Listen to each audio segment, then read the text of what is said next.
semaine dernière, donc, nous avons commencé avec cette série d'enseignements sur les filles de Télofcad.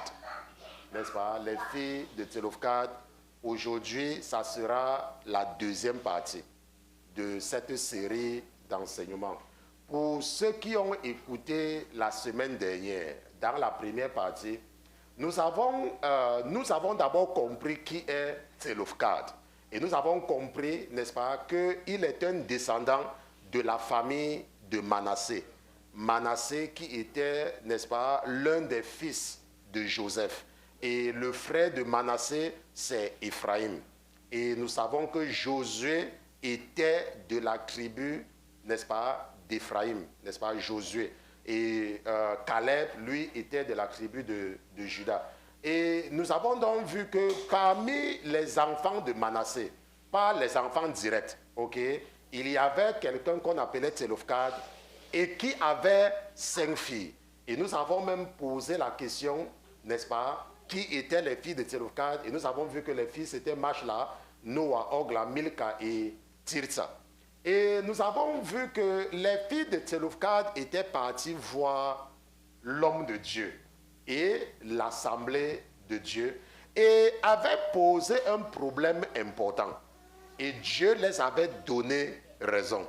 Et nous avons également vu que les frères, leurs frères, étaient aussi venus, n'est-ce pas, se plaindre. Et Dieu aussi a donc donné aussi raison. Et à cause de cela, on connaît quel est l'ordre de l'héritage. Parce que nous avons vu que les femmes peuvent aussi hériter des biens de leurs parents. La Bible dit que si un homme meurt et qu'il n'a pas de fils, alors ses filles, n'est-ce pas, peuvent hériter. Et cela nous a amené à mettre en garde les sœurs, les femmes chrétiennes qui discutent l'héritage avec leurs frères. Ok, ça nous a amené à les mettre en garde. Parce que nous avons, n'est-ce pas, en Afrique, même n'importe où, des personnes qui ont des frères, les femmes qui ont des frères, et lorsque le père meurt, elles sont en train de discuter l'héritage. Nous avons compris que ce n'est qu'une malédiction. Ok, parce que la Bible nous dit clairement que si un homme meurt et qu'il n'a pas de fils, alors ses filles, ok, et s'il a des fils, alors ça sera son fils, ok. Donc c'est ce que nous avons compris la dernière fois. Et nous avons également compris la dernière fois que Jésus ne vient pas annuler la loi, ok. Jésus ne vient pas annuler la loi. Et nous avons donc compris, n'est-ce pas, qu'il est très important pour nous de ne pas nous égarer dans certains raisonnements. Maintenant, nous allons continuer aujourd'hui par notre chapitre de base, mais nous n'allons pas lire les versets de départ, nous allons lire les versets 63 et 65 dans Nombre chapitre 26. Nombre chapitre 26, nous allons lire les versets 63 et 65, n'est-ce pas? Seulement pour nous rafraîchir la mémoire. Nombre, versets 63 à 65.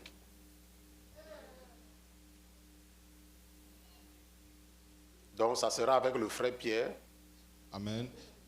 Tel est le dénombrement fait par Moïse et Éléazar. Donc la Bible dit que tel est le dénombrement fait par Moïse et Éléazar, le sacrificateur, qui dénombrait les enfants d'Israël dans les campagnes de Moab, près du Jourdain de Jéricho. Près du Jourdain de Jéricho, le verset 64 dit. Et parmi ceux-ci, il n'y avait aucun de ceux qui avaient été dénombrés par Moïse et Aaron. La Bible dit que parmi ceux qu'on avait dénombrés dans les plaines de Moab, la Bible dit que personne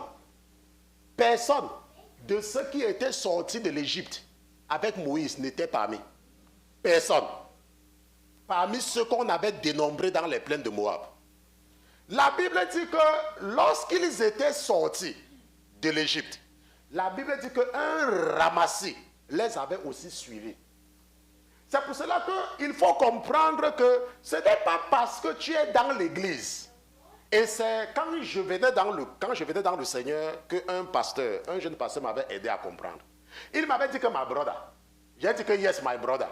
Il m'a dit que il ne faut pas croire que tous ceux qui t'appellent frère sont des chrétiens. Il y a beaucoup de ramassis.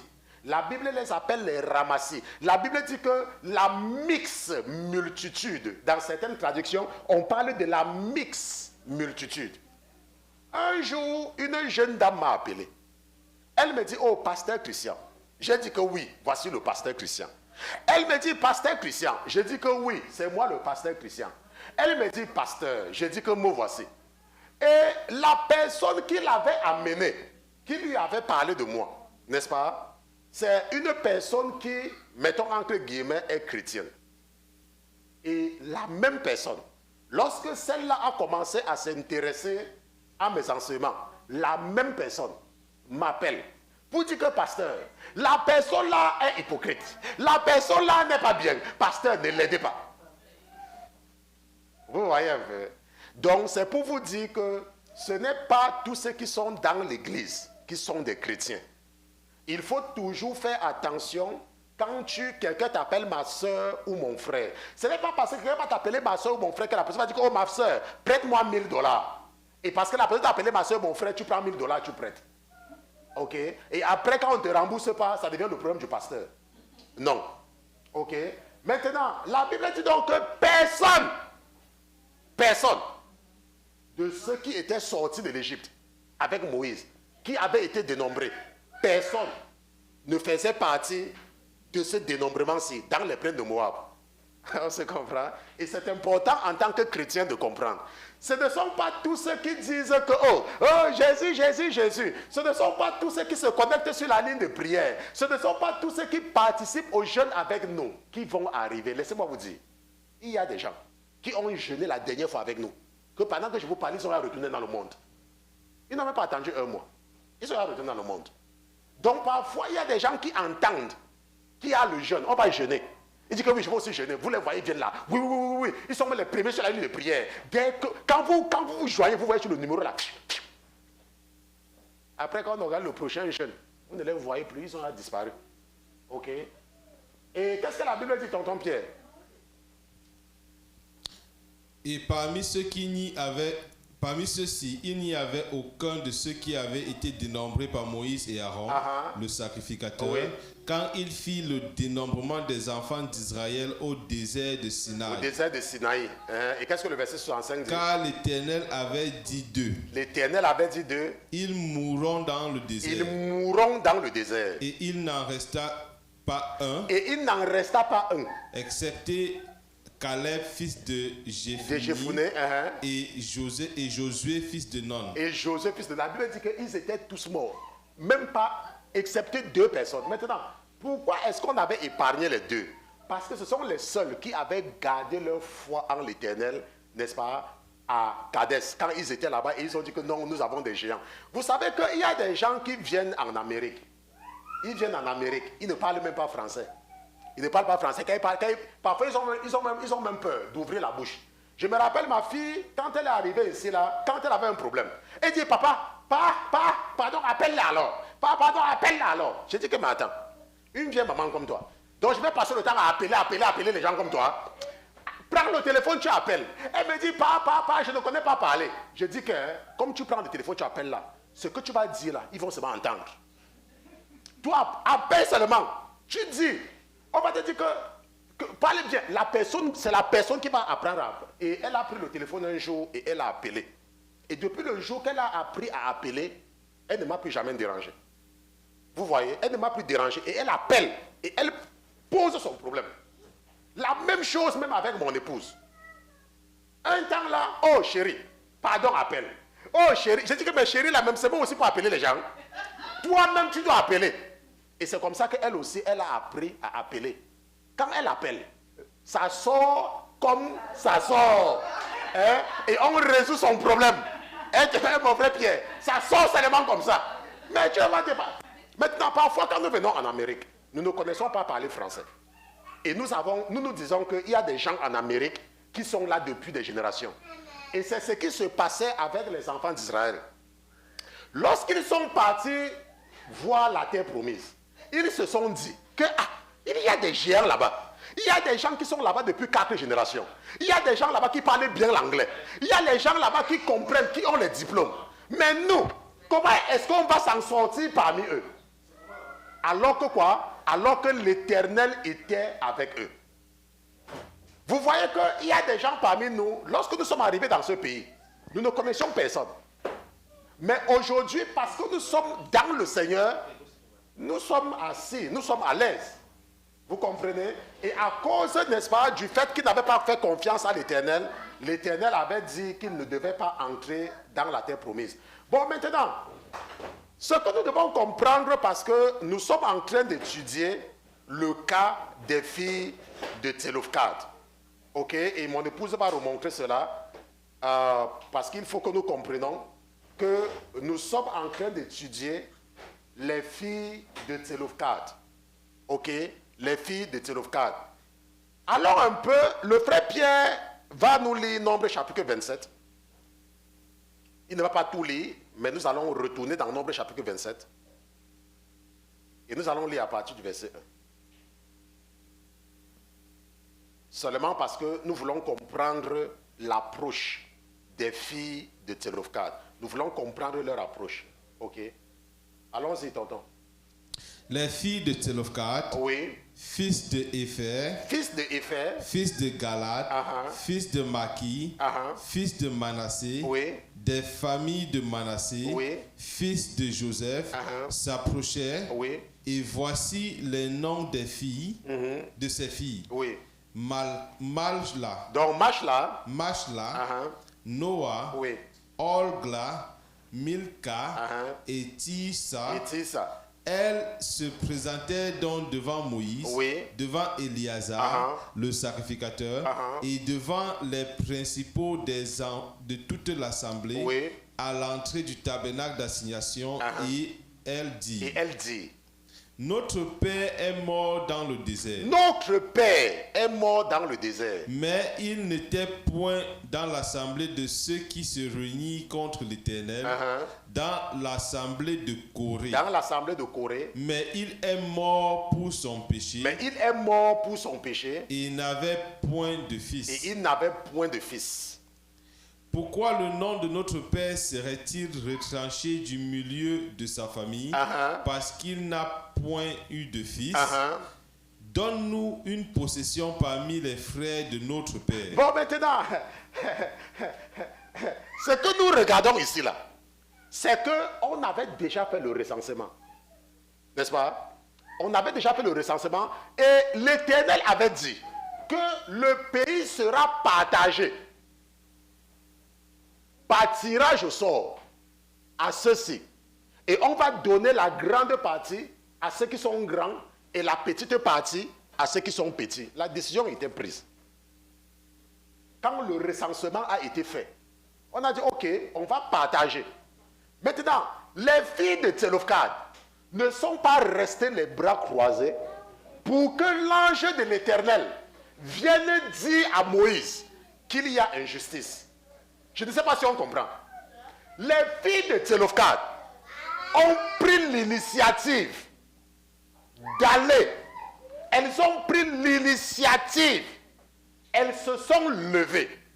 5 filles. Maintenant, une chose qu'il faut comprendre. Elles ne sont pas parties murmurer. Elles ne sont pas parties faire le commérage.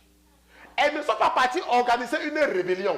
C'est pour ça qu'elles ont précisé que Corée, parce que Corée avait organisé une rébellion contre Moïse. Elle précise que nous, on ne va pas faire la même chose. Mais, pourquoi est-ce que nous n'avons droit à rien? Elles ont pris l'initiative. Il y a des gens, ils disaient qu'ils prient. Ils disaient qu'ils vont à l'église. Ils disaient même qu'ils connaissent le pasteur. Mais qui ne veulent pas étudier. Quand les examens arrivent, oh pasteur, je compose demain. Pasteur, priez pour moi. Laisse-moi te dire encore une fois. Si tu ne pries pas, si tu n'étudies pas, tu vas échouer. Est-ce que c'est difficile? Ce n'est même pas trop compliqué. C'est quelque chose qui est même trop facile. Si tu n'étudies pas, tu vas échouer. Tu me comprends? Maintenant, une chose aussi très importante à comprendre, c'est que c'était des filles courageuses. Parce que dans ces temps-là, les femmes n'avaient pas les droits comme maintenant. Comme vous voyez les femmes qui portaient les talons jusqu'à ce qu'elles se mettent devant les hommes, jusqu'à qu'elles crachent même là. Ok? C'était des sociétés où les femmes restaient, comme nous voyons avec les musulmans. C'était des sociétés qui étaient, n'est-ce pas, qui mettaient les femmes à l'écart. Mais ce sont des femmes courageuses. Les filles de Tselofkhad, elles étaient courageuses. La Bible dit qu'elles ne sont pas seulement parties devant Moïse.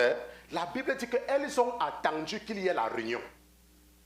Elles ont attendu quand Moïse était assis, en train de rire et en train de donner, de frapper les commentaires avec Éléazar et les leaders. Elles ont dit, ok, peut-être si je parle à une personne, on va dire peut-être que j'ai fait le commérage. Elles se sont cachées. Elles ont dit, cachons-nous. Elles ont calculé l'heure que les gens là se réunissent. Elles sont sorties doucement, elles sont venues aussi. Elles ont dit que... Maintenant, lorsque nous regardons l'approche, et je me suis arrêté la dernière fois là-dessus, elles ne sont pas arrogantes. Elles ont une approche de politesse. Mais ce que nous retenons sur les filles de Tselofkhad, c'est qu'elles sont courageuses. Elles sont vaillantes. Elles ne sont pas comme certaines femmes. J'aime toujours m'arrêter sur le cas des femmes africaines parce que si un blanc parle des femmes africaines, on va dire qu'il est raciste. N'est-ce pas? Nous allons voir quelque chose là-bas. Proverbe chapitre 31, nous allons lire à partir du verset 10. Ce que nous devons comprendre, c'est que les filles de Tselofkhad, ce sont des femmes dynamiques. Elles ont pris l'initiative de prendre leur destin en main. Elles ne sont pas restées s'asseoir pour que quelqu'un enlève de la bouche et même dans leur bouche. Non, elles se sont levées. Il n'y avait plus un homme pour les soutenir. Elles ont dit, nous n'avons pas de frères, mais donne-nous une position. Donne-nous. Proverbe chapitre 31, tonton Pierre. Qui est-ce qui trouvera une femme vertueuse? Qui est-ce qui trouvera une femme vertueuse? Qui est-ce qui trouvera une femme vertueuse? Oui. Car son prix surpasse beaucoup celui des pères. Car son prix, oui. Le cœur de son mari s'assure en elle. Le cœur de son mari s'assure en elle. Et il ne manquera point de butin. Bon, maintenant, la dernière fois, je ne sais pas si j'ai parlé de ça. La Bible dit, qui est-ce qui trouvera une femme vertueuse? Et la Bible dit que la femme vertueuse, c'est le cœur de son mari. On ne dit pas, parce que parfois, je vois parfois des groupes sur Facebook, ou bien sur ce coup-là, virtuous woman, et elles sont insolentes et arrogantes. La femme vertueuse, comme j'ai dit la dernière fois par rapport à l'adultère, la femme vertueuse, c'est par rapport, c'est ton homme, c'est ton mari qui te qualifie de vertueuse. La vertu qu'on définit dans la Bible, c'est par rapport au mari. Le cœur de son mari s'assure en elle. Le cœur de son mari. Qui est-ce qui trouvera cette femme-là? Maintenant, qu'est-ce que cette femme fait? Elle lui fera du bien. Comment toi tu peux changer? Elle lui fera du bien. Elle lui fera du bien tous les jours de sa vie. Oui. Et jamais du mal. Elle fera du bien à qui? À son mari. Elle fera du bien à son mari tous les jours et jamais du mal. Qu'est-ce qu'elle va faire, tonton? Elle cherche de la laine et du lin. Oui. Et elle fait de ses mains ce qu'elle veut. Et elle fait de ses mains ce qu'elle veut. Maintenant, il y a des femmes en Afrique. Le mari a perdu le travail. Elles s'asseyent carrément. Elles s'asseyent, elles ne font rien. Et elles partent. Elles commencent à devenir championnes à l'église. Pour demander au pasteur, le pasteur prie pour que mon mari trouve encore le travail. Attends, on a coupé tes mains. Donc tu ne peux pas travailler. Et tu pars à l'église et tu dis que tu pries. Tu pries quoi? Maintenant, et elle est comme quoi? Elle est comme les navires d'un marchand. Oui. Elle amène son pain de loin. Elle amène son pain de loin. Elle se lève lorsqu'il est encore nuit. Elle se lève lorsqu'il est encore nuit. Et elle distribue la nourriture à sa famille. Et la tâche à ses servantes. Donc maintenant, nous n'allons pas lire entièrement Proverbe chapitre 31, mais la raison pour laquelle nous revenons sur Proverbe chapitre 31, c'est de voir le dynamisme des filles de Tselofkhad. Ok? Et ce que nous sommes en train de vouloir faire ressortir, ce n'est pas que nous disons que toutes les femmes sont comme ça. Mais nous nous adressons à celles qui sont paresseuses. Le dynamisme des filles de Tselofkhad, c'est ça qui les a amenées à aller revendiquer ce qui leur revient de droit. Ce sont des femmes dynamiques. Et Dieu nous donne cet exemple qu'une chrétienne doit être dynamique. Une chrétienne doit savoir chercher. Si tu es une chrétienne et tu arrives quelque part, tu dois être ingénieuse. Tu dois chercher comment t'en sortir. Une chrétienne ne doit pas dépendre de quelqu'un. Une chrétienne doit avoir le sens de l'initiative. Quand elle regarde à gauche, elle ne voit pas dessus. Elle regarde à droite, elle ne voit pas dessus. Elle dit que non, je vais chercher le moyen de m'en sortir ici, là. C'est ça quand on dit que tu es une chrétienne. Quand tu es une chrétienne, quand tu es quelque part, tu dois être une bonne employée. Ça veut dire que ton patron doit être fier de toi au travail parce que tu es dynamique. C'est ça, quand on dit que tu es une chrétienne. Et les filles de Tselofkhad ne sont pas restées parce qu'elles n'avaient pas de frères. Elles ont dit, oh, comme je n'ai pas de frères là, comme nous on n'a plus de frères, c'est bon comme ça, nous c'est fini avec nous, ainsi de suite, ainsi de suite. Ok? Donc c'est ce que nous apprenons avec les filles de Tselofkhad. Maintenant, une chose également importante que nous devons comprendre ici là, c'est que les filles de Tselofkhad, ce n'est pas parce que leur père est mort qu'elle aussi leur vie est finie. Non. C'est vrai, leur père est mort, mais elles étaient encore vivantes. Et elles ont décidé que même comme papa est mort là, nous, on ne va pas nous annuler. Nous allons faire un nom à notre famille. Nous allons faire un nom à notre famille. C'est pour cela que vous allez voir que Dieu nous raconte cela à travers certaines personnes parmi nous. C'est pour ça que je vous ai dit plusieurs fois que quand tu es dans l'église, fais ta part et tu laisses l'autre faire sa part. Je ne sais pas si on se comprend. La Bible dit que nous devons soutenir l'œuvre de l'Éternel. Maintenant, il y a dans l'église des gens qui ne soutiennent pas l'œuvre de Dieu. Mais ils sont là. Ils sont même présents à l'église plus que vous tous. C'est Dieu qui a mis ça dans leur cœur. C'est Dieu qui fait ça. C'est pour cela qu'un pasteur doit seulement prêcher. Et ne doit forcer personne. J'ai appris qu'il y a des églises. Tous les dimanches, on regarde qui a payé la dîme. Quand tu ne payes pas la dîme, on t'appelle. Non, Louise, tu n'as pas payé la dîme. Tu as perdu ton travail. C'est une façon de dire que pourquoi. Mais on demande tu as payé ton travail, n'est-ce pas? Non. Pourquoi? Parce que dans l'église, vous allez voir qu'il y a des gens qui ont décidé que parce que leur famille est pauvre, eux, ils vont relever leur famille. Il y a des gens qui ont décidé comme ça, dans leur cœur. Et c'est Dieu qui a mis ça dans leur cœur. Donc, lorsque même ces gens-là partent à l'église, laissez-moi vous dire, le pasteur peut crier comme il veut, il saute, il descend. Dieu a déjà fermé leur cœur de relever leur famille. Donc, ce n'est pas parce qu'ils n'écoutent pas ce qu'on dit, mais Dieu a un autre plan. Maintenant, comme Dieu est en train d'utiliser cette personne pour relever sa famille, mais toi, tu ne comprends pas. Toi, tu passes le temps à juger les gens. Et tu commences à prononcer des choses, des mauvaises paroles contre la personne. Qui est-ce qu'on va punir? Tout ça, c'est la volonté. C'est pour ça que je dis, quand tu es un chrétien, fais ta part. Laisse l'autre faire ce qu'il veut faire. Toi, parle ce que tu dois parler. Un jour, j'étais avec votre soeur. Et il y a une autre soeur, n'est-ce pas, que nous avons beaucoup, qui disait que, pasteur, chaque fois que vous prêchez là, quand vous abordiez tel sujet, je dis, le pasteur ne peut pas éviter ça. N'est-ce pas? Oui. Elle dit que quand j'ai abordé le sujet là, elle disait que, pasteur, il faut ne pas parler de ça. Vous voyez un peu, mais je parlais. Et c'est comme ça que petit à petit, elle avait commencé à comprendre. Mais elle évitait.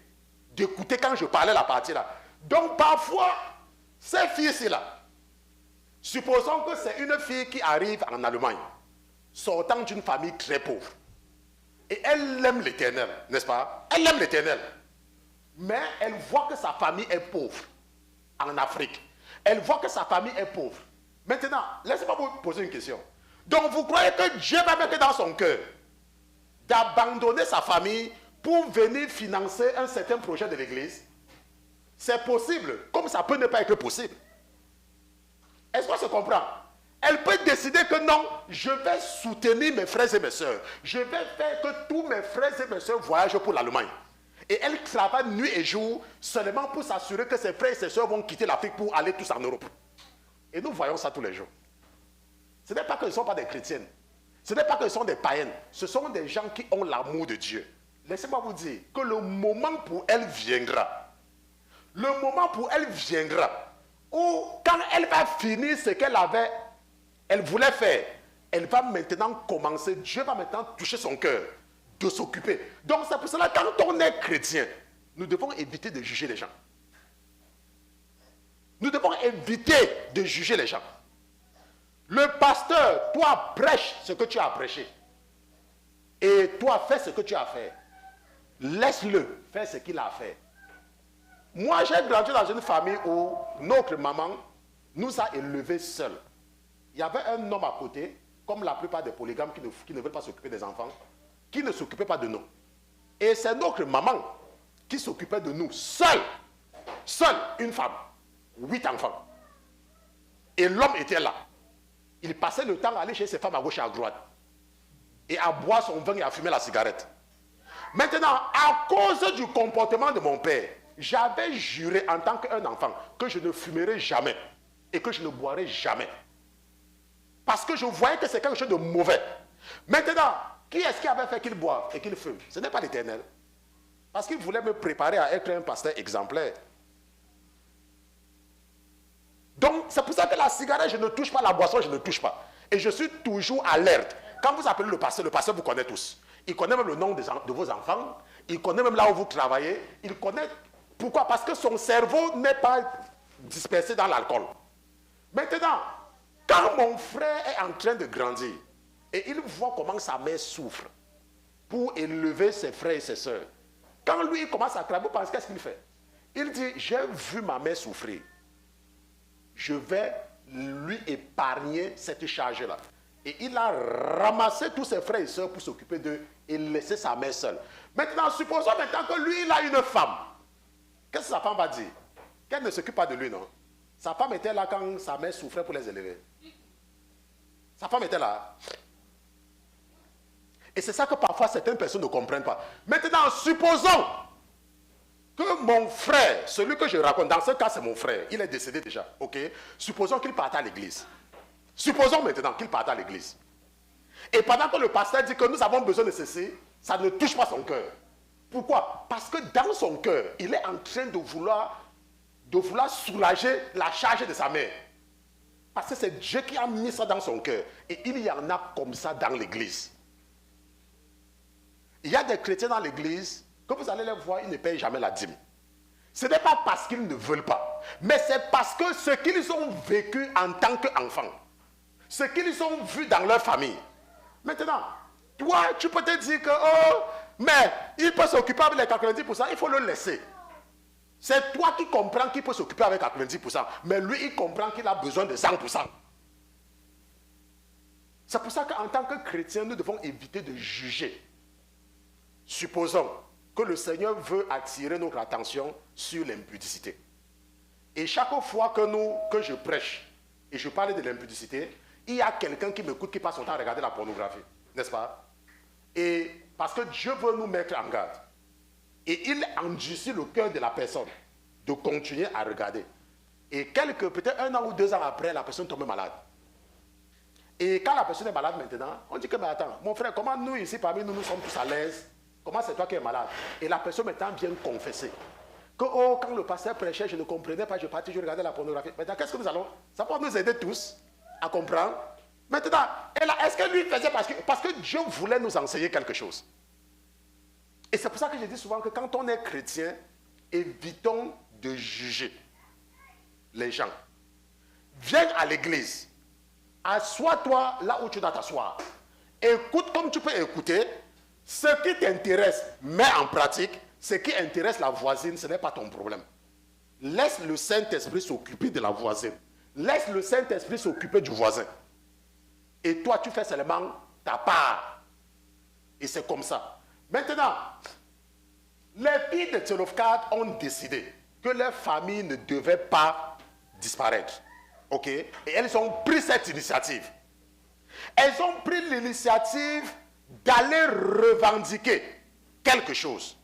Et elles ont dit que notre père est mort dans ses fautes. Pourquoi est-ce que nous devons payer? Nous, on n'a rien à voir avec.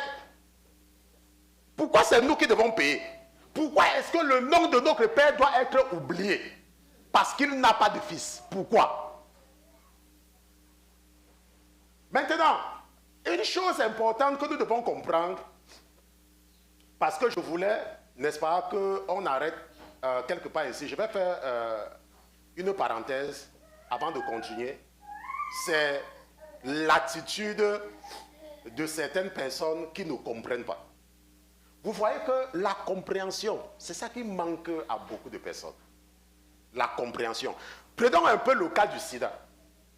Prenons un peu le cas du sida.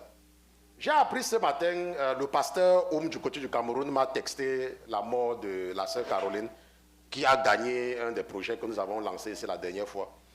Et j'ai bien sûr envoyé mes condoléances comme d'habitude. Et ça, c'est une personne qui était malade et qui a décidé par elle-même qu'elle ne va plus suivre le traitement. N'est-ce pas? Elle a décidé par elle-même qu'elle ne va plus suivre le traitement. Et c'est comme ça que son cas s'est empiré et elle s'est retrouvée dans le coma. Et son cas, c'est quelque chose que nous devons comprendre et qui est beaucoup dans la mentalité des Africains. N'est-ce pas? Aujourd'hui, avant quand le corona a commencé, le Seigneur nous a fait une révélation. Je vous ai montré comment je suis entré dans une morgue, non? Et je suis sorti. Et je suis encore rentré. Et je vous ai expliqué ce que le Seigneur m'avait montré pour nous mettre en garde contre cette maladie-là. OK? Maintenant, il y a des gens en Afrique qui continuent à croire que c'est une invention des Blancs. Il y a des gens en Afrique qui continuent à croire que le vaccin là, c'est le vaccin qu'on a fait pour tuer les Noirs. Et que le vaccin là, il y a des gens en Afrique qui continuent à penser comme ça. De la même façon qu'ils avaient ignoré le sida. Vous savez que jusqu'à aujourd'hui, l'Afrique est pratiquement le seul continent où les gens meurent du sida. Parce que les Blancs ont dépassé ça. Ils suivent leur traitement quand ils ont ça, ils ont les remèdes. Mais parce que les Africains avaient carrément ignoré que ça n'existe pas, que c'est une maladie inventée par les Blancs. C'est en train de faire les ravages quand ils ont déjà résolu le problème. Lorsque on te demandait de faire le test du sida avant d'avoir le visa, moi quand je devais venir aux États-Unis, il fallait absolument faire le test du sida. Et si c'était positif, tu ne venais pas aux États-Unis. N'est-ce pas? Les Africains méprisaient toujours ça. Nous allons regarder quelques chiffres. Pour les Africains qui pensent que le vaccin contre le corona, c'est pour les tuer là. Parce que pour eux, le vaccin contre le sida, c'est pour les tuer. Contre le corona, c'est pour les tuer. Nous allons regarder ceci et mon épouse va partager ça avec vous pour aider les Africains à comprendre. Parce que moi, en tant que pasteur, je vous ai dit ce que le Seigneur m'a dit de vous aider à comprendre cette maladie qui est réelle. À ce jour, voici les chiffres en termes de vaccination aux États-Unis. À ce jour, ça, ce sont les chiffres de ce matin. 206 millions d'Américains ont déjà pris le vaccin. 206 millions d'Américains ont déjà pris ce vaccin-là.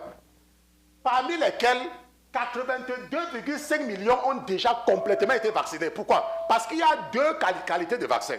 Il y a le vaccin à double dose, il y a le vaccin Johnson & Johnson AstraZeneca à une seule dose. Donc, quand tu prends ce vaccin, un seul vaccin, Johnson & Johnson, et c'est vraiment très rare. Même ici en Amérique, pour avoir ça, il te faut vraiment attendre. Mais il y a l'autre vaccin qui est plus populaire qui se prend en 2 doses. On te donne la première et c'est 2 semaines ou 3 semaines après que tu prends la deuxième dose. C'est pour ça qu'on dit que ceux qui sont complètement vaccinés, 82,5 millions d'Américains, et ceux qui ont déjà pris au moins le vaccin, 206 millions d'Américains.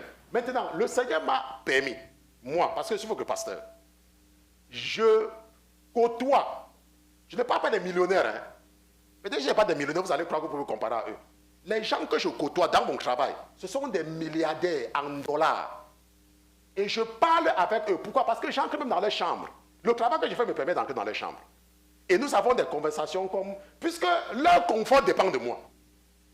Quand la télé tombe en panne, ils m'appellent comme les enfants. Ma télé ne va, je vais ma télé ne va pas, Christian. Le climatiseur ne va, je vais pas, Christian. Donc, ce qui fait qu'il y a cette proximité-là. Et c'est facile, puisque quand tu t'occupes du confort de quelqu'un, la personne, vous causez. Et ce sont des gens qui sont vaccinés, qui m'ont dit à moi qu'ils ont pris le vaccin. Même hier, quand je suis parti dans un coin où il n'y a que les millionnaires qui habitent, ici, là, j'étais en train de parler avec certains qui me disaient que oh, j'ai terminé ma première dose hier. Il y a un qui disait que quand il a pris sa première dose, ça l'a secoué. Mais après le matin, il s'est senti bien. N'est-ce pas? Et que son épouse, c'était la même chose. Mais il a fini par prendre ses doses, il était content. Mon patron a déjà pris sa dose. Mon collègue, que j'appelle souvent Tintin, les gens qui me connaissent, ils l'appellent Tintin.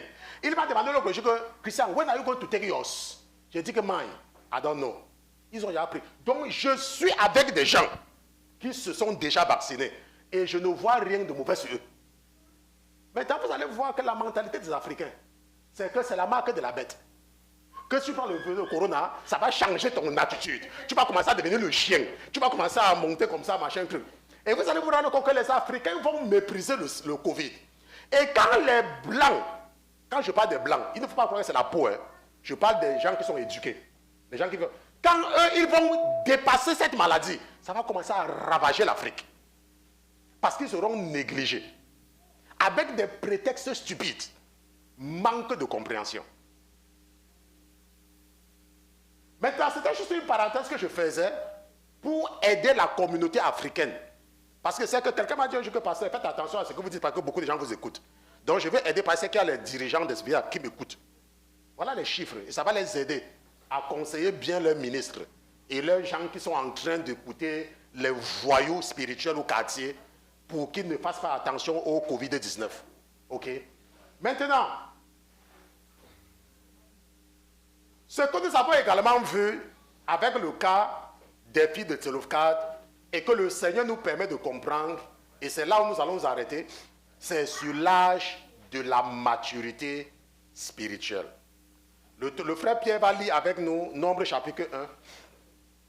Tonton Pierre, Nombre chapitre 1, nous allons lire à partir du verset 1. Qu'est-ce que la Bible dit? L'Éternel parla à Moïse au désert de Sinaï, dans le tabernacle d'assignation, au premier jour du second mois, la seconde année de leur sortie du pays d'Égypte, en disant, faites le compte de toute l'assemblée des enfants d'Israël, selon leur famille, selon les maisons de leur père, en comptant par tête les noms de tous les mâles. Le nom de tous les mâles. Depuis l'âge de 20 ans et au-dessus. Depuis l'âge de 20 ans et au-dessus. Tous ceux d'Israël qui peuvent aller à la guerre. Tous ceux d'Israël qui peuvent aller à la guerre. Vous les dénombrerez selon leurs armées. Vous les dénombrerez selon leurs armées. Toi et Aaron. Toi et Aaron. Maintenant, qu'est-ce que nous apprenons ici là? La Bible nous dit clairement que l'Éternel avait commandé de faire le dénombrement de ceux qui peuvent aller à la guerre. N'est-ce pas? De ceux qui peuvent aller où? À la guerre. Maintenant, et nous savons que Dieu est en train d'utiliser un peuple pour nous raconter quelque chose. Dieu est en train de les utiliser sur le plan physique pour nous raconter les réalités spirituelles. Et l'Éternel dit, et nous allons voir ça ensemble, que Nombre chapitre 1, verset 3 dit que depuis l'âge de 20 ans et au-dessus, ça veut dire que quoi? Ça veut dire qu'il y a ce qu'on appelle l'âge de la maturité, l'âge de la responsabilité spirituelle. Il y a un âge à partir duquel tu es spirituellement responsable de tes actes. De tes actes. Il y a un âge où Dieu te considère comme mature. Et les histoires des bébés, c'est fini. Les histoires des bébés, c'est fini. Lorsque tu atteins 20 ans, l'Esprit me dit que je dois apporter une précision et je vais apporter ça après. Lorsque tu atteins 20 ans, il faut comprendre que tu n'es plus un enfant. Même dans le monde, non? En France, l'âge pour voter, c'est 18 ans. C'est 19 ans ou 18 ans? 18 ans. Aux États-Unis, on vote à partir de quel âge? 18 ans. Donc, il faut comprendre que c'est Dieu qui a mis ça dans le cœur des législateurs. De dire qu'à partir de 18 ans, tu es majeur. Parce qu'il y a des parents qui n'encouragent pas leurs enfants à venir à l'église avec eux. Ils laissent l'enfant à la maison. Il n'y a pas de problème. Tu peux rester, je vais prier pour toi. Laisse-moi te dire, la Bible dit que quand un enfant a 18 ans, s'il a péché, les démons ont le droit de venir le frapper. Maintenant, peut-être tes prières vont faire que l'ange de l'Éternel va peut-être faire... Mais spirituellement, il est responsable. C'est la raison pour laquelle nous, les parents, nous devons éduquer nos enfants spirituellement. Nous devons les amener à comprendre que ils ne seront pas nos enfants indéfiniment. Que le moment vient où ils doivent se prendre en charge eux-mêmes. Prenons un peu un cas simple. Si tu as les enfants sur la terre et ton enfant vole, n'est-ce pas? Quand l'enfant est déjà grand, il vole. On va venir te demander avant de parler à l'avocat. Mais quand l'enfant est mineur, avant que l'avocat pose la question à l'enfant, qu'est-ce qui se passe? On demande la présence des parents, n'est-ce pas? Donc sur le plan spirituel, c'est la même chose. Lorsque un enfant atteint 20 ans, il n'est plus sous ta responsabilité spirituelle. Il n'est plus. Il est lui-même responsable. Les prières que tu fais pour tes enfants, c'est comme les prières de Job. La Bible nous dit que Job se levait tous les matins pour prier pour ses enfants, n'est-ce pas? Quand le malheur est venu, ça a commencé à frapper qui? Ça a commencé à frapper que les enfants de Job. Pourquoi? Parce qu'ils vivaient dans le péché. La Bible dit que c'était les champions pour organiser les soirées. Et ils organisaient les soirées, ils invitaient leurs sœurs. Que venez boire et manger avec nous. Quand le malheur a frappé, ça a commencé par eux. Donc, quand nous sommes des chrétiens, nous devons amener nos enfants à lire la Bible. Nous devons encourager nos enfants à aller à l'église parce que le moment vient. Et le moment là va venir, certainement, où tes prières ne vont plus les couvrir. Ils seront maintenant aussi nus dans le monde spirituel, abandonnés à eux-mêmes. Mais s'ils n'ont pas reçu d'éducation,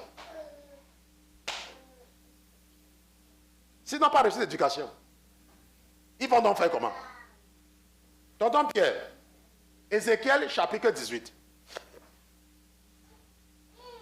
Ézéchiel chapitre 18. Nous allons lire à partir du verset 19.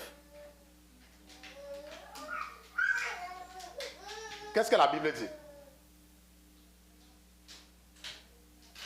Ézéchiel chapitre 18, nous allons à partir du verset 19. Et vous dites, pourquoi le fils ne portera-t-il pas l'iniquité de son père? Donc pourquoi le fils ne porte-t-il pas l'iniquité de son père? Pourquoi le fils ne porte-t-il pas l'iniquité de son père? Oui. C'est que le fils a agi selon la droiture et la justice. Et la justice? C'est qu'il a gardé tous mes statuts et les a mis en pratique. Certainement, il vivra. Ça veut dire que quoi? Ça veut dire que tu peux grandir dans une famille aussi où tes parents étaient des mariés. Ou alors tes parents étaient des rosicruciens ou des francs-maçons. Moi, j'ai grandi, mon père, je n'ai jamais vu aller à l'église. N'est-ce pas? Je n'ai jamais vu aller à l'église. On m'a dit que quand il était très malade, il partait à l'église. On m'a dit, mais moi, je n'ai jamais vu mon père aller à l'église. Ça veut dire quoi? Ça veut dire que si tu as grandi dans une famille comme moi, l'ennemi ne peut pas dire que parce que ton père vivait dans le péché, alors que toi, tu viens à l'église. Non, ce n'est pas valable. La Bible dit au verset 20 que quoi? L'âme qui pêche. L'âme qui pêche est celle qui mourra. L'âme qui pêche est celle qui mourra. Le fils ne portera point l'iniquité de son père. Le fils ne portera point l'iniquité de son père. Et le père ne portera point l'iniquité du fils. Donc, les parents doivent comprendre que ce n'est pas parce que tu pries du matin jusqu'au soir que Dieu va t'imputer, que Dieu va ignorer les péchés de tes enfants. Laisse-moi te dire, si tes enfants vivent dans le péché, le malheur va les frapper. Ce n'est pas trop compliqué, c'est là. La Bible dit que le père ne portera pas les péchés de son fils. Si ton fils vit dans le péché, le malheur va le frapper. Si tu veux, viens que tu dors à l'église.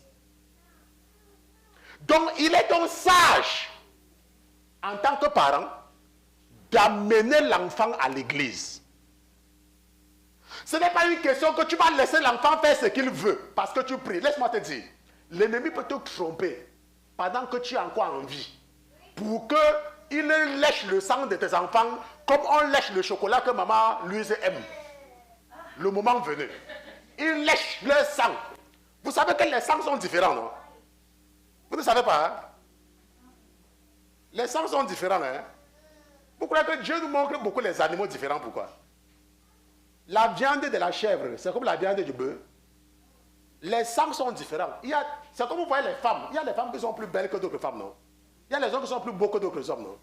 Dieu nous dit qu'il y a les sangs, il y a les familles, que le sang est sucré.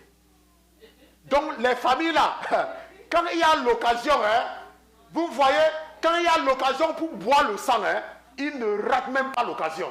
Parce que le sang là, c'est comme le caviar. Quand on veut manger ça, c'est pour les fêtes spéciales. Les fêtes spéciales. Donc parfois tu peux te dire que rien n'arrive à mes enfants parce que je prie pour mes enfants, rien n'arrive à mes enfants. Laisse-moi te dire, c'est parce que le sang de ta famille, c'est sucré. Le diable est en train de te tromper quand tu vas fermer les yeux là. Puisque tu es en train de préparer beaucoup de viande pour lui, avec beaucoup de sang. Parce que comme ils sont petits là, ils auront un peu de sang. Comme ils sont grands là, ils sont grands, non? Il y aura aussi beaucoup de sang dedans. Donc quand tu vas fermer les yeux, ils vont organiser que l'anniversaire de Lucifer. Son anniversaire. Et ce sont tes enfants qui vont commencer à prendre un à un. Parce qu'ils étaient en train de faire que ça doit grandir. N'encourage pas tes enfants à venir à l'église. Prie pour eux. Tonton Pierre, continue là où on s'est arrêté ici à point virgule. La justice. La justice du juste sera sur lui. La justice du juste sera sur qui? Ça sera sur qui? Sur lui. Ça sera sur qui, tonton? Sur lui. La justice du juste sera sur lui. Maintenant, supposons que le juste est marié. Supposons. Parce que la Bible dit donc que si un homme épouse une femme et que l'homme n'est pas en Jésus, ou la femme n'est pas en Jésus, qu'il ne la répudie pas, ou alors qu'ils restent ensemble, c'est ce que la Bible dit donc. Parce qu'il est en train de sanctifier, que l'homme sera sanctifié par les prières du machin, l'homme sera sanctifié, oui. Mais parce qu'il est là, non? Parce qu'il est là, non? La Bible dit que la justice du juste, ça veut dire quoi? Ça veut dire que quand tu vas fermer les yeux, continue à aller en boîte de nuit, continue à boire, continue à ne pas prier, parce que ta femme prie. Il y a une soeur qui m'a dit que, pasteur Christian, elle me faisait rire, vous savez, c'est que j'aime beaucoup. Elle me dit, pasteur, mon mari appelle, quand je prie, mon mari appelle, ça c'est quoi, elle avait prononcé un nom là. Il faut continuer. C'est vrai, ta femme est en vie, non? Ta femme prie pour toi, n'est-ce pas? Donc tu penses qu'elle va rester éternelle? Ou bien vous allez mourir ensemble? La Bible dit que la justice du juste sera sur lui. Et tonton, ça dit que quoi? Et la méchanceté du méchant sera sur lui. Sera sur lui. Ce n'est pas une histoire que je parle dans une église. Oh. Que comme je vis dans le péché, si je meurs, on va dire que je partais dans l'église du pasteur Christian qui était juste. Alors viens au paradis. La Bible dit que la justice du juste sera sur lui. Et la méchanceté du méchant sera sur lui. Donc les filles de Tselofkhad sont en train de dire à l'assemblée que notre père est mort dans ses péchés. Mais pourquoi on doit oublier son nom alors que nous sommes encore en vie? Et Dieu a dit, les filles de Tselofkhad ont raison. Le sens de l'initiative. Ce n'est pas parce que Dieu a dit que le frère Pierre va épouser, je ne sais pas, que il doit rester, il s'assoit. Il dit que je suis en Amérique. D'abord même, comment on a dit que c'est ma femme là? Elle-même, c'est elle qui va venir me dire que épouse-moi. Laisse-moi te dire, ne pas lui faire la cour. Il y a un monsieur, il voulait une femme. Maman Elisabeth, il voulait une femme, il voulait épouser une femme, il aimait une femme. Et puis un jour, il amène la femme au restaurant. Ou bien ils étaient partis au restaurant, ou bien ils étaient partis, si c'est où là-haut. Ils ont fini. Il paie seulement sa facture, ne paie pas pour la femme. Et c'est une femme qu'il veut épouser. Vraiment. Oui, il avait fait quoi? Oui, il avait payé le billet d'avion. Oui, il avait payé. Attends, donc tu veux épouser une femme. Et tu payes son billet d'avion. Et tu demandes qu'elle te rembourse. Et tu veux l'épouser. Et tu te dis qu'elle va t'accepter. J'ai dit que la fille là, je n'avais rien dit. Quand on m'avait raconté l'histoire là, je n'avais pas rien dit. J'ai dit seulement dans mon cœur que c'était moi la fille là. Je vais le barrer jusqu'avec le bic rouge. Je vais mettre que le bic rouge sur son nom. Et heureusement pour la fille là, c'est ce qu'elle avait fait. Attends, donc tu es en train de me faire la cour. Moi, une femme. Et tu m'as payé un billet d'avion. Et tu me dis que toi, tu as remboursé le billet d'avion que tu m'as payé. Et je deviens ta femme. Et je vais devenir ta... La femme là, elle avait barré. Elle avait mis que le bic rouge. Juste que j'étais content. Moi-même, j'étais content pour l'autre là. Ah! Quand tu cherches une femme, qui doit faire l'effort quand il a besoin d'une femme? Hey! Et il était là, il dit que non, on est en Amérique. Quand on part au restaurant, chacun paie sa facture. Chacun paie sa facture quand il n'est pas en train de chercher. Oh! Donc tu as jamais de chercher. Quand tu cherches une femme, quand tu l'amènes au restaurant, je te donne le conseil, toi qui m'écoutes. Quand tu cherches une femme, tu l'amènes au restaurant. Quand elle ne veut pas manger, tu t'arranges à ce qu'elle commande. Parce qu'il faut qu'elle se sente à l'aise quand elle est avec toi. Si une femme n'est pas à l'aise avec toi, elle va venir chez toi. Elle va venir rester chez toi. Comme ça, il a commencé comme ça, qui ne peut pas dépenser sur toi déjà. Donc c'est quand tu vas devenir sa femme, tu vas dépenser sur toi. Vraiment. Ah. Donc, ce que nous avons appris avec le cas des filles de Tselofkhad, nous avons appris beaucoup de choses. Et la chose la plus importante que nous avons compris, c'est le sens de l'initiative. Lorsque tu es une femme chrétienne, il faut avoir de l'initiative. Il ne faut pas être le genre de personne qui s'assoit et qui attend qu'on fasse des choses pour elle. Non. Et je vous ai dit plusieurs fois que c'est comme ça que moi j'éduque même mes enfants. J'éduque mes enfants pour que si aujourd'hui, je ne suis plus là, que mes enfants soient capables de s'en sortir. C'est pour ça que mes enfants, parfois même mon épouse, quand elle me dit, chérie, fais quelque chose pour moi, je ne fais pas. Ce n'est pas parce que je ne veux pas faire. Parfois, ça me fait très mal. Mais je préfère la laisser faire ça. Je préfère laisser qu'elle parte cogner sa tête au mur et retenir la leçon. Et en ce moment, je dis que non, ce n'est pas comme ça que je devais faire. Et maintenant, elle sait déjà comment on fait. Mais si tu es le genre qui fait tout pour les enfants, si tu es le genre qui fait tout pour ta femme, quand tu vas fermer tes yeux, elle va souffrir et tu ne lui aurais pas rendu service.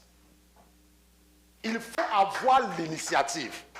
Il ne faut pas laisser que les gens dépendent de toi. Et ces filles-là, Dieu nous raconte leur histoire pour une raison. Elles étaient entreprenantes. Et finalement, Dieu les a donné raison. Et c'est pour ça que nous avons des femmes comme ça dans la vie. Hein. Il y a les femmes comme ça. Il y a les femmes qui ont pris leur famille en charge. Il y a des femmes que, pour qu'elles restent tranquilles, et il y a une qui nous écoute, elle est du côté de Washington. Elle m'avait dit, c'est une personne que je connais, elle m'avait dit, Christian, je vais me marier à l'âge de 31 ans. C'est ce qu'elle m'avait appelé. Elle m'avait appelé un jour. Elle m'a dit, Christian, je vais me marier à l'âge de 31 ans. Je lui ai demandé pourquoi. Elle a dit que parce que je vais d'abord m'assurer que mes frères sont arrivés quelque part avant de me marier. Et c'est exactement ce qu'elle a fait. Elle a fait venir son petit frère aux États-Unis. Après, elle a fait venir le deuxième aux États-Unis. Et elle était tellement... quand elle joue à la loterie, elle gagne toujours. Elle a gagné la loterie pour elle. Elle a joué à la loterie pour son petit frère. Mais quand tu as la loterie, est-ce que tu viens à pied? Il faut payer le billet d'avion, non? C'est pour ça qu'elle économisait. C'est pour ça qu'elle me disait qu'elle doit s'occuper. Elle a joué pour son petit frère. Il a eu la loterie. Elle a joué pour l'autre encore. Il a eu la loterie. Je ne sais même plus. Je ne vais pas demander pour les autres. Mais elle s'est arrangée. Et quand elle avait fait ça, elle a dit que Christian, je vais maintenant me marier. Et elle a commencé maintenant à accepter les propositions. Et elle m'avait dit que Christian, je vais faire mon premier enfant à 33 ans. Et quand l'âge est arrivé, elle m'appelait que tous les jours. Tous les jours. Christian, prie pour moi. Christian. Il y a les gens qui savent chercher. Hein. Quand le ventre est devenu gros là, elle a dit que j'avais encore l'autre. Elle m'appelait. Quand elle a eu 2, elle ne m'appelle plus. Mais ça ne me dérange pas. Pourquoi? Parce qu'aujourd'hui, j'édifie le corps de Christ avec son histoire. Aujourd'hui, j'édifie le corps de Christ avec son histoire. C'est pour cela qu'il est très important pour nous, en tant que chrétiens, selon ce que nous apprenons des filles de Tselofkhad, de ne pas juger les gens. Il ne faut pas être un chrétien qui juge. Tu viens dans l'église. Dieu t'a donné ton travail. Fais ton travail, laisse les autres. Toi, fais seulement bien ton travail. Si l'autre ne veut pas prier, laisse-le. Un jour, il va prier. Son jour arrive. Mais toi, fais ta part. Parce que nous avons vu que la justice du juste sera sur lui. Et la méchanceté du méchant sera sur lui. Pourquoi tu veux prendre la méchanceté pour faire ta part avec? Et commencer à créer les problèmes dans l'église. Ok? Nous allons nous arrêter ici, là, nous allons prier. À cause du temps, nous allons nous arrêter. Je sais que quand le pasteur parle... Allez!